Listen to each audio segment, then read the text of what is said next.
Good morning বন্ধুরা। সকালবেলা মাছে নুন হলুদ মাখাতে মাখাতেই দিনটা শুরু করে ফেললাম। মাছ ভাজতেও বসিয়ে দিয়েছি। এদিকে আমি ডাল বসানোর জন্য পুরো প্রিপারেশন করে নিয়েছি এবং ভাতের চালটা ধুয়ে ভাতটাও কিন্তু বসিয়ে দিয়েছি। ডাল আমার রেডি হয়ে গেছে। সকালবেলা এত তাড়াহুড়ো পেতে যাই, সকাল 6টায় ঘুম থেকে উঠে রান্না বসিয়ে দিই, তা সত্ত্বেও হয় না। মেয়ে তার উপরে আজকে বললো পোস্ত খাবে, ওইটুকু পোস্ত তো মিক্সারে বাটা সম্ভব না, তার জন্য আমি শিলে বাটছি। ওকে ঝিঙে আলু পোস্ত করবো, ওর জন্য না সবার জন্যই একেবারে করে নেব।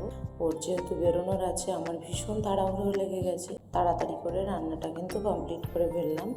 7:30টায় আজকে আর রেডি করতে পারিনি। আজকে রেডি হতে হতে ওর খাবার প্রায় বেজে গেছে 7:45। ও বেরিয়ে যাওয়ার পরে আমি চাটা করে নিলাম। চা খাওয়ার পরে কাজকর্ম সেরে স্নান করে মেয়ে স্কুলে দিয়ে আমি কিন্তু অফিস চলে গেলাম। সন্ধ্যাবেলা অফিস থেকে বেরিয়ে গেছি। এখন মেট্রোতেই আসতে হচ্ছে। তা আজকাল মেট্রোতে আবার কার্ড দিচ্ছে না, কাগজের স্লিপগুলো দিচ্ছে। সেটা তো যেখানে সেখানে ফেললে হবে না, এখানে ডাস্টবিন রাখা থেকে ফেলে সোজা বাড়ি চলে এলাম। সকাল থেকে রাত পর্যন্ত দিনগুলো আমার এভাবেই কেটে যাচ্ছে।